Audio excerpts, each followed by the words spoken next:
Hey, hello, and welcome. I am Debbie Peterson of Getting to Clarity, and this is another episode of the Getting to Clarity podcast. And this is where busy women leaders come to get the tips, tools, and techniques that they need to be able to create more success with less sacrifice in their leadership and life. So today we are talking about self-empowerment at work. And I'm going to share with you 3 approaches that any woman in business needs and can take advantage of today. So, whether you are a careerist, whether you own your own business, or you're a solopreneur, no one knows you better than you. But there's a caveat. First, you need to be willing to be aware of what's going on in your life. And that involves a genuine sense of curiosity.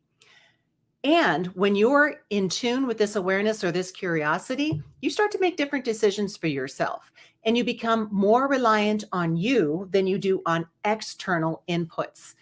This makes sure that you know what decisions you need to be making that are aligned with who you are and that you are truly pursuing success according to what success is for you. Because I will tell you, a lot of people have really done an evaluation of what I thought was success, what I thought was meaningful to me, isn't anymore. And so you're going in the direction that is aligned with you and what it is that you want instead of chasing everything at the same time. Having this sort of self-empowerment also allows you to have faith in yourself, to be reliant on yourself and the things that matter to you, that you can step up and say yes to the things that are right for you, and that you have that awareness that the things aren't right, that you can say a no, thank you.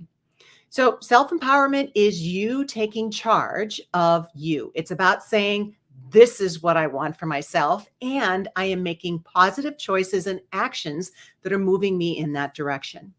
It's an awareness of where you are, where you want to go personally and professionally. And it's also an understanding of what it is that you bring to the table, strengths and weaknesses. So, as a high performing woman in business, your first resource is always you. You are building up your own resilience first. So, how does that happen? That's a really great question. Today, I'm going to share 3 approaches to empowering yourself in your leadership and life. So, the first approach is self empowerment by regulating your internal state. So, we have good days, we have bad days, right? And when things are going wonderful or things are going awful, we feel a certain way, almost like tidal movements of the ocean. Our inner state ebbs and flows. And so, paying attention to that internal state and what it is that it's saying and being curious about it. So maybe you have a big project going on with a looming deadline, and today you woke up and you're just not feeling it. Being willing to look underneath the surface to see what may be going on. Is there self-doubt creeping in? Are you feeling anxious? Maybe you're not sure that you can pull it off, something that's so important, or maybe you're having doubts about whether you and your work are really valuable. What's underneath that? And if you notice any of these feelings, taking note and asking yourself why they may be coming up, and then asking yourself what you can do differently in your next steps. So, things I suggest for empowering yourself through regulating your internal state is spending some time journaling. If you are feeling something, then self doubt, I feel like I can't pull this off. Put that as a title at the top of a piece of paper, maybe in a journal, and then write every single thing, stream of consciousness that comes up, that pops up from your gut. Whatever comes up, great, just write it down. That is a way that you can uncover what may be going on. Another thing is meditation. So that quiet space can really scare the living daylights out of some of us when we have nothing else going on, when we're not distracted by something else. Meditation is that way that we tap into the quiet so that our wisdom can percolate to the surface. And if you're not giving yourself an opportunity to do that, then it's always being this internal guidance and wisdom is being drowned out by the overthinking, the ruminating, the what ifing. So giving yourself that quiet. Another thing under this particular approach is having someone to talk to, a trusted community. And I'll get to this, ties into another one as well, of people that you can go to that get you and understand you, to uncover what may be really going on. So the second approach is self-empowerment in your network. And it has been said, and you have probably heard, that you are the average of the top 5 people that you spend the most time with. This is not magic. This is simply the law of averages.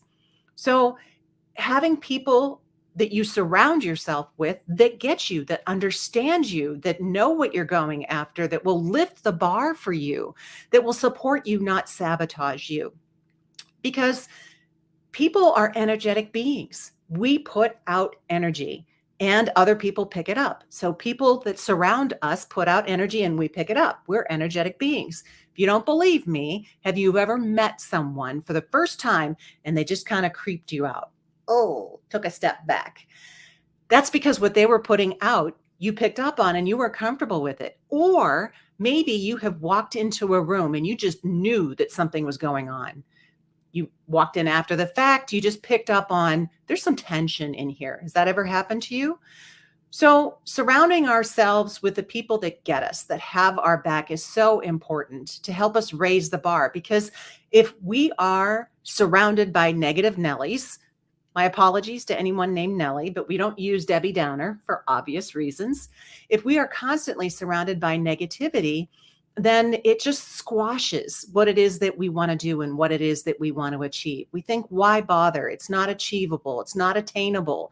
So you got to have people, your crew, who get you and will support you in what it is that you want to do. So you empower yourself by choosing the right people. So make intentional decisions about the people who belong closest to you. And you know what? That can sometimes mean hard choices too, about who gets a space in your inner circle and who you have to gracefully let go of.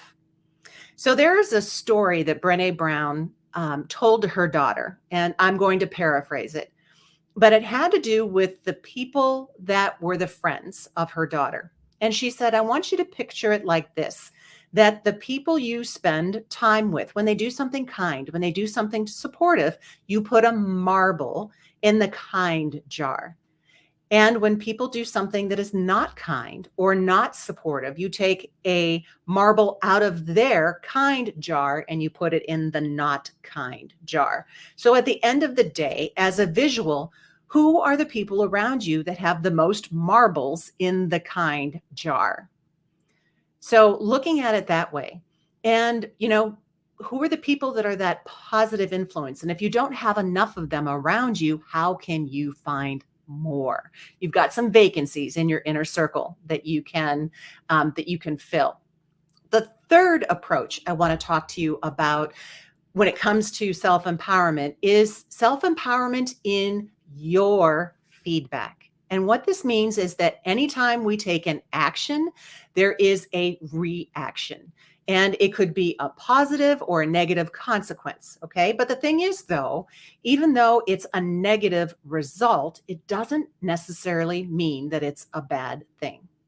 So when something happens that we wish didn't have happen, we have a chance to learn something from it and take a different action in the future. So maybe you got passed over for a promotion. Maybe the huge client that you were pursuing signed on with someone else, went in a different direction, because unfortunate things happen.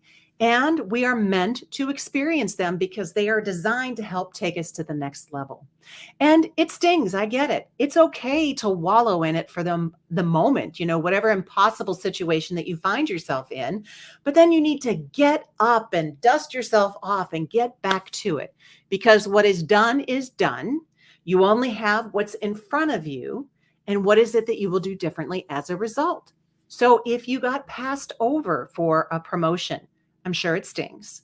And what would you do differently the next time? Is there something that you thought, I really wish I would have done this? That's a thread worth pursuing. Can you get feedback from the hiring manager or human resource? Is there a conversation that you can have with your boss? If the potential client went with someone else, why did they? Is it that this vendor had or offered something that you didn't? Is it something that you can offer in the future? Is there another way that you can spin it? So feedback is a gift, but one time, something's, we're not willing to go there. We have a hard time looking at it. But the thing I want you to remember is that it's not failure, it's just feedback. So, how can you empower yourself by incorporating this new information the next time? And none of these approaches are one and done. Instead, these are mindset shifts that we need to monitor daily. And let me say that when a change needs to happen because you feel it. So, what can you do that will allow you to empower yourself today? Which of these can you incorporate and rise to the next level of your leadership and life? And here's what I'd like from you. I would love to hear what suggestions you have for how you empower yourself. And here's why. When you share, it allows another woman to get an idea from the idea that you shared. It gives her an opportunity to say, hey, that's something that I can try. So you're paying it forward. So leave a comment below about what you do to empower yourself. And I so appreciate it. And until the next time, here is wishing you the clarity and the empowerment you deserve. And if you would like to have more influence, more empowerment in your leadership and life, you would like to be surrounded by people who get you and want to support you to the next level, then join the Clarity community today and take the steps to become the CEO of your own career.